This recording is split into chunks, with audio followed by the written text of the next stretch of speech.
This is the Brian Nichols Show. I'm your host, Brian Nichols, and I must say, it's fun to finally be able to announce this podcast as a part of the We Are Libertarians network.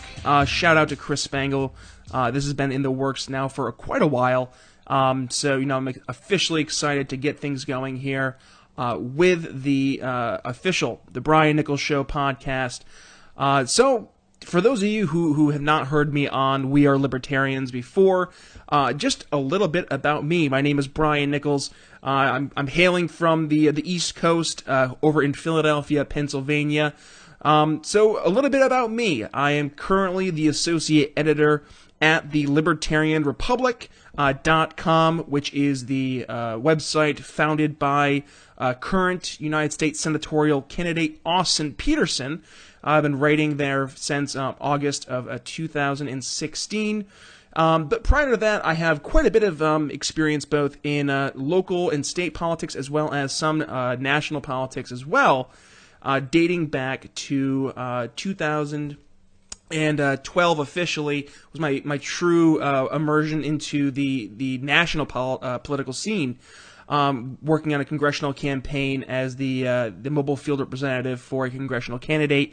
Prior to that, though, working on several local campaigns, from county legislator to county clerk, sheriff, as well as up to state assembly in New York State.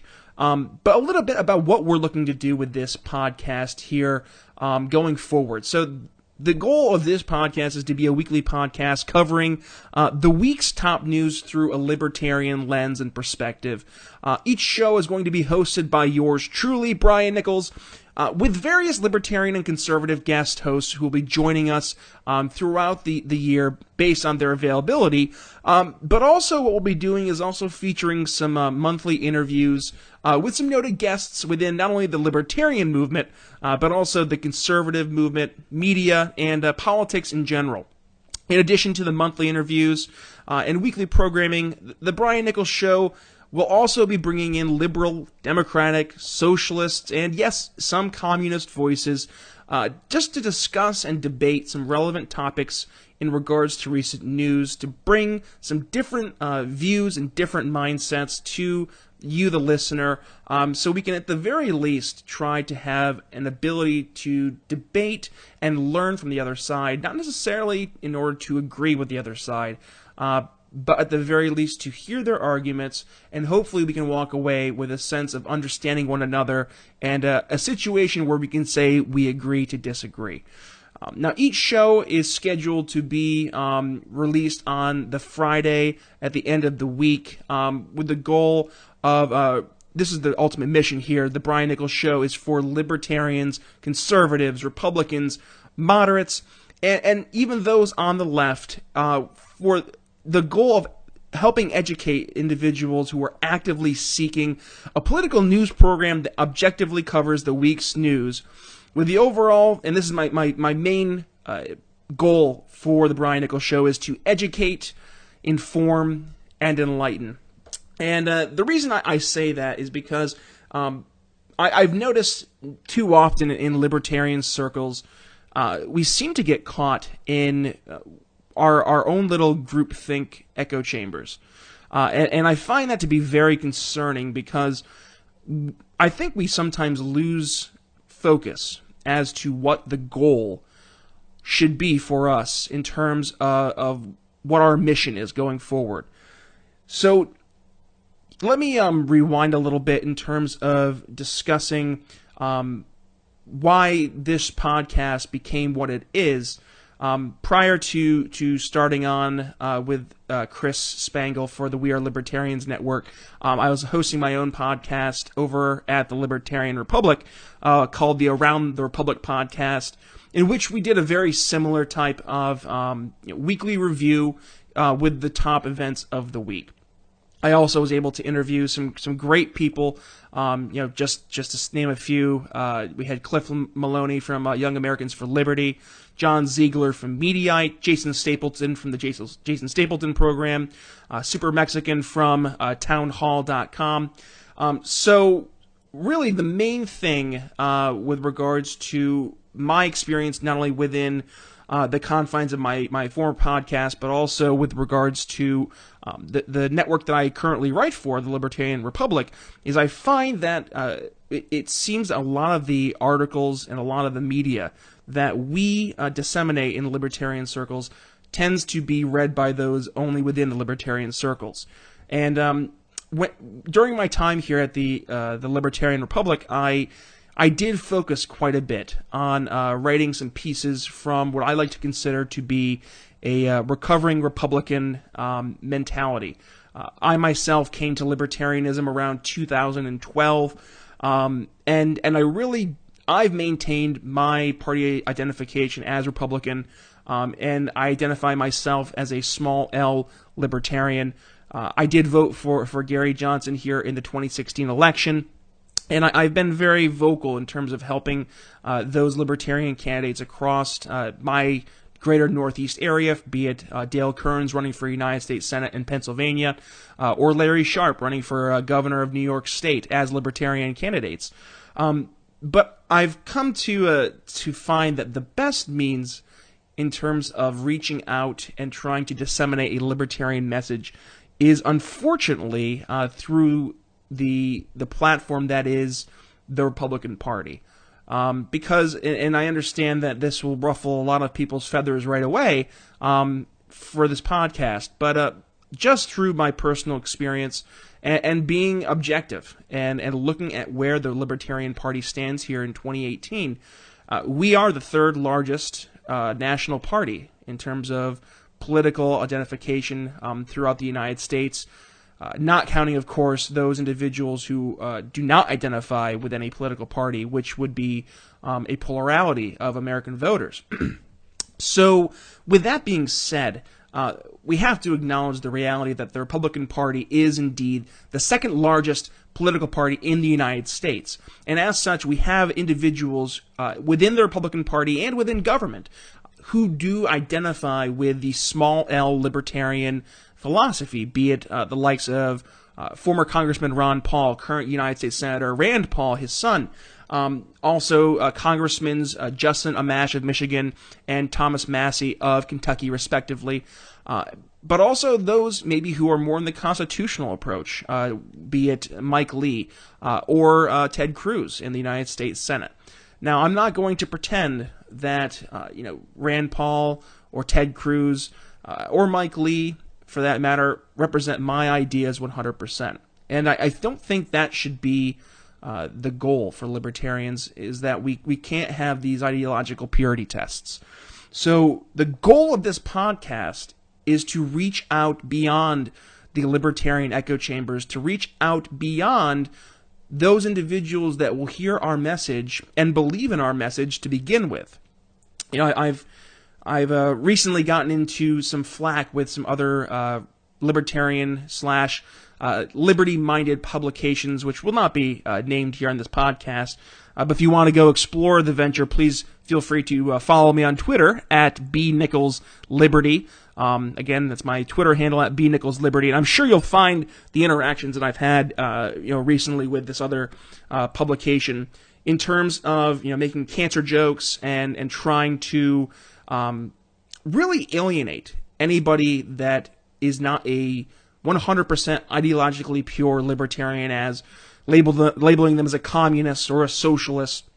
And I must say, as someone who myself came to libertarianism about 6 years ago, if I had begun to explore libertarian ideas and to try and get, at the very least, engaged within the libertarian community, to then be called a communist or a socialist, I must say it would have been very off-putting. And thankfully, in my ventures into libertarianism, I didn't have that happen to me personally.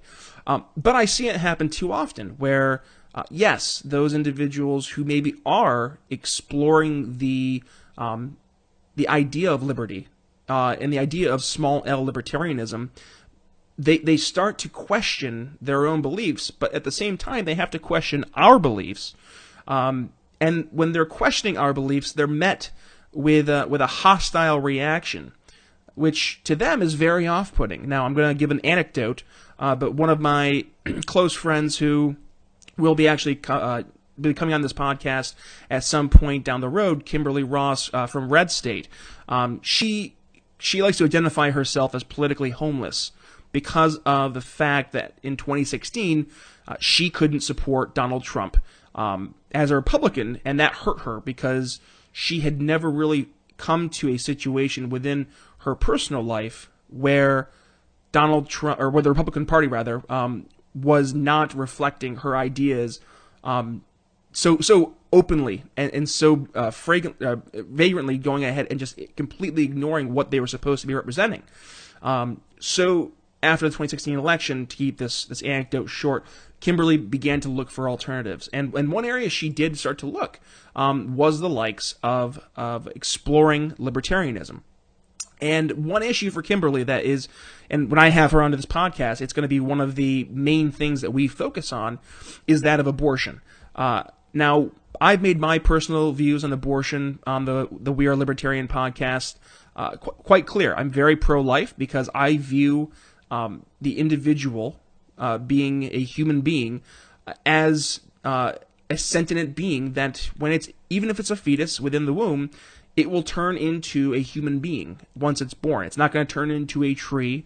It's not going to turn into a car. It's going to be a human being. And therefore, it should be afforded the rights of any other human being. Now, within the libertarian circles, the argument between pro-life and pro-choice is a very fervent one. And I fell into the pro-life camp of libertarianism, which I feel is starting to have some more strength going forward and some more momentum with the likes of Julie Borowski or an Austin Peterson, who really they've taken the flag of the pro-life libertarian movement and have made it their own. But when Kimberly began to explore into libertarianism and actually was exploring the idea of voting for Governor Johnson, she started to dip her foot in the water in terms of exploring some of the libertarian views. And when she made her pro-life stances known, she was vehemently attacked by the pro-choice libertarians that may be more vocal than some others. And it really turned her off. And that was disheartening for me because I know that she was politically homeless, looking for something as an alternative to what the current GOP is structured to be. So, again, going back to the main goal of the Brian Nichols Show going forward, it is, again, to enlighten, to educate, and to inform. So, with that being said, we're going to be bringing in people from all political persuasions because I find it important to not only welcome in dissenting voices and voices that, maybe they aren't 100% aligned with us ideologically, but at the very least, they're willing to listen, and they're at the very least willing to learn. So, going forward, I will be bringing on individuals from not only what we might consider to be the establishment Republican right wing, but also the Tea Party conservatives, the socialist and communist Democrats and leftists, progressives across the board, because I think it's going to be important not only for them to be exposed to some libertarian ideals, but also for us as libertarians, or whatever political persuasion you are, to hear a different point of view that you might not be comfortable with, and to the very least understand why it is that the person on the microphone from the other side of the political aisle believes what they believe. So with that being said, I'm hoping that this podcast going forward will be one of those podcasts that you will listen to weekly. And because I did want to keep today's show a little short, I did want to dig into one of the top issues of the day, and that is that the House of Representatives voted down the USA Rights Act, which was a bill that was pushed forward by Representative Justin Amash with regards to exploring the authorities of the FISA Act, Section 702. So we'll get into this really quick. I'm going to read a very quick article from Reason.com from Scott Shackford, basically saying the U.S. Rights Act pushed in the House of Representatives by Justin Amash and Zoe Lofgren, I believe is how you say his name, of California, was not adopted after an intense debate. The vote failed 183 to 233. The U.S. Rights Act was an attempt to fix some serious privacy problems with the Foreign Intelligence Surveillance Act, which, of course, is FISA, and those authorities under Section 702. Though FISA is supposed to be used for snooping on foreign targets, it has been brought to bear against Americans and used for domestic crime cases secretly without warrants, which obviously is a vast, big no-no with regards to the Fourth Amendment violations that were taking place under that. Section 702 was set to expire at the end of 2017, and civil rights groups and privacy-minded lawmakers demanded reforms so that the FBI and National Security Administration would be required to get warrants. That sounds like pretty good idea, before accessing or even querying these databases for information and communications from Americans. So that's what the USA Rights Act was meant to do, and unfortunately it failed. About 2/3 of Republicans voted against the amendment, and about 2/3 of Democrats voted for it. So, as Scott says here, it wasn't really a party line vote, but the Democrats could have pushed it through had they all supported it. Several ranking Democrats openly supported increasing the powers of the surveillance state, even under a president they loathe. And then in parentheses it says House Minority Leader Nancy Pelosi and the ranking member of the National Intelligence Committee, Adam Schiff, both Democrats, ended up voting against Amash. And myself now speaking on that, I do find it absolutely not only ironic but hypocritical for the Democrats to do this, because especially the likes of Nancy Pelosi and Adam Schiff, because they have been two of the leading voices within the House leading this charge against Donald Trump and the Russia scandal. And it just take a step back from party line vote. Why on earth would you give the President of the United States, who you believe engaged in Russian meddling of the elections in order to subvert our democracy so he could win, why would you give him basically unilateral authority to violate the Fourth Amendment rights of all Americans in the name of quote-unquote security? It just doesn't make sense. But going back to Scott's piece here, instead, the House voted 256 to 164 in favor of the FISA Amendments Reauthorization Act of 2017.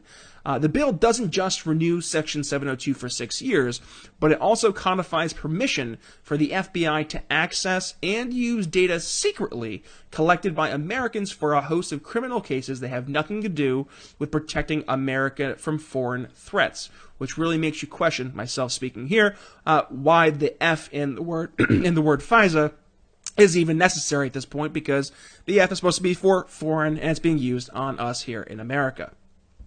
Had a little cough there. Going back there, so it says the bill, there had been some attempts for the bill to get some warrant demands in, but as surveillance expert Marcy Wheeler's noted, the law was worded so that it applies only if you are a suspect of a crime. That is to say, people suspected of criminal activity have greater privacy protections under the law than those who just have their data communications snatched up en masse. The ACLU, American Civil Liberties Union, said they are not thrilled. In a response from, God bless this name, Nima Sain Guliani, I believe is how you pronounce her name, their policy council said, quote unquote, the House voted today to give President Trump and his administration more spying powers. The government will use this bill to continue warrantless intrusions into Americans' private emails, text messages, and other forms of communication. She goes on to say, no president should have this power. Yet, members of Congress just voted to hand it to the administration that has been labeled individuals as threats based merely on their religion, nationality, or viewpoints. The Senate should reject this bill and rein in government surveillance powers to bring Section 702 in line with the Constitution. Scott then continues, now that the reauthorization goes to the Senate, where Senators Rand Paul of Kentucky and Ron Wyden of Oregon have co-sponsored, mind you, Wyden is a Democrat and Rand Paul a Republican, a Senate version of the USA Rights Act. And they both have already treated their responses to what happened in the House today, with Rand Paul stating, no American should have their right to privacy taken away, #filibuster. Very Trumpian. Rand tweeted that today. And then Senator Wyden saying, if this Section 702 bill comes to the Senate, I will filibuster it, which we hear Scott continues to say, it's filibuster time.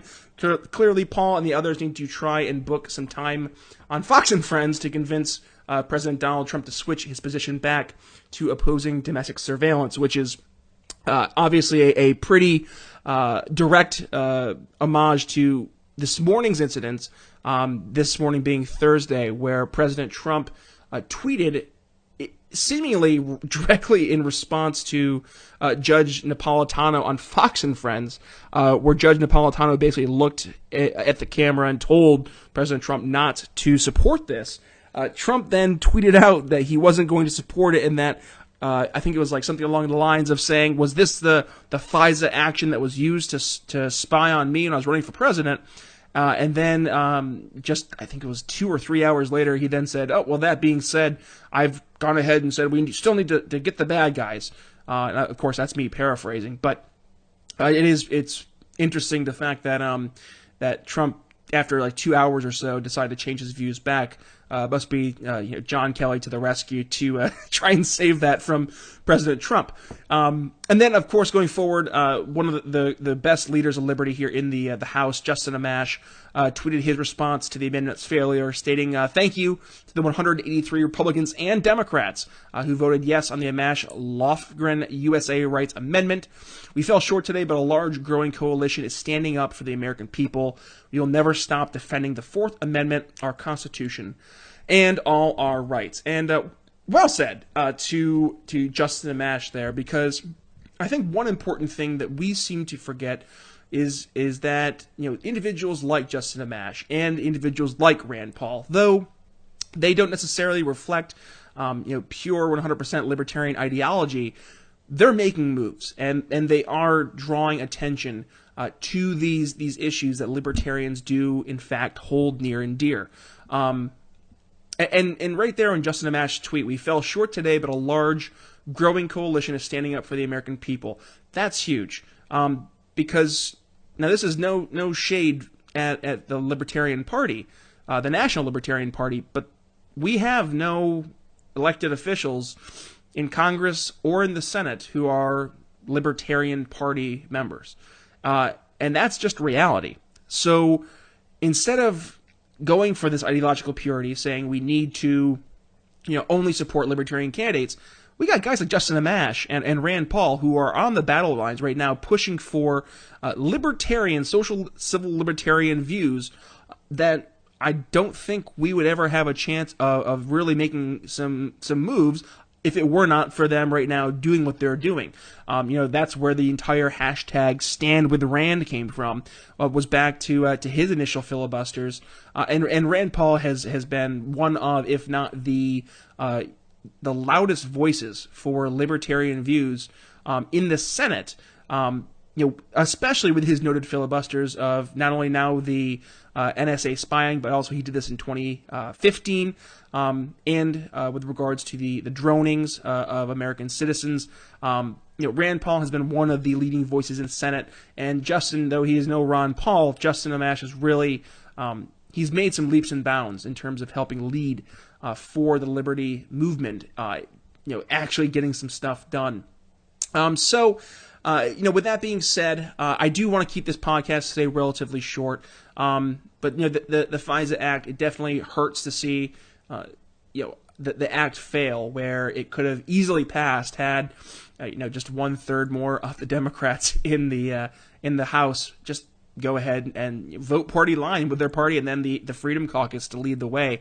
But alas, we now will fall back to the likes of Rand Paul in the Senate, along with Senator Wyden. I know Mike Lee has made it a point to say that he was actually making his entire vote contingent on the fact that Justin Amash's revisions to the NSA, the FISA Act, which was the USA Rights Act, his vote is contingent on that passing through. So I'm curious to see if maybe Mike Lee will start to stand with Rand Paul and Senator Wyden with regards to, at the very least, trying to make sure that Americans, citizens, cannot be targeted with this mass collection of data to end up hurting them going down the road. Especially with regards to that information being taken from. Really, when you think about it, it's just being taken at any time and can be used at any time against you without your consent, without the Fourth Amendment being at all considered. So yeah, that's going to be the FISA response that I had today. If you enjoyed this conversation about FISA, I know it was very brief, and it is a little boring with just me on the podcast. Totally understand that, but we are going to be going ahead and adding a lot of fun guests coming to the podcast to hop on. We'll play some back and forth verbal sparring just so we can try to get things going forward in terms of exploring the option of bringing in some individuals outside of our movement to help push liberty forward. If you enjoyed today's podcast, feel free to donate at Patreon, which can be found in the links, or go ahead and follow me on Twitter. Again, my tweet handle is at @BNicholsLiberty. Again, at @BNicholsLiberty. And no, I'm not just that guy who had a viral tweet about pot. I did a snarky tweet about the dangers of marijuana, and I listed off the quote-unquote dangers, which were actually stats that were about alcohol, and ended up getting like 440,000 likes. And I was a little shocked that morning when I woke up and I had 13,000 notifications on my phone. But no, go ahead, follow me on Twitter, and be sure to invite your conservative, your not libertarian friends, be they far left, far right, what have you, because we need those individuals to listen to this podcast the most.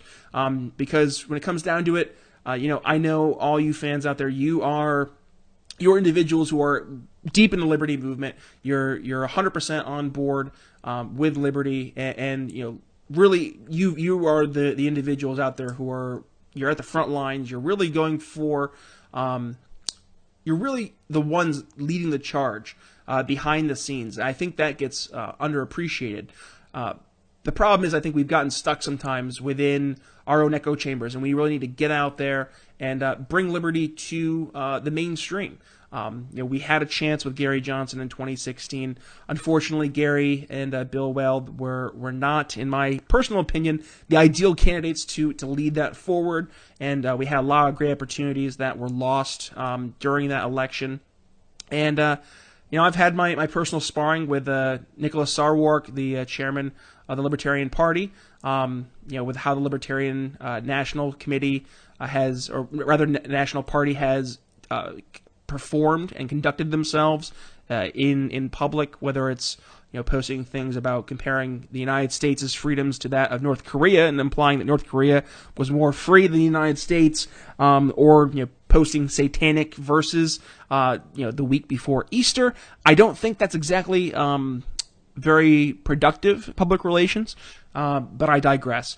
So with that being said, thank you for joining me here on the very first, the inaugural Brian Nichols Show podcast. I'm looking forward to many more podcasts to come. Again, if you like this, feel free to share this episode. Feel free to donate on Patreon, and again, feel free to follow me at @BNicholsLiberty, both on Twitter as well as Facebook.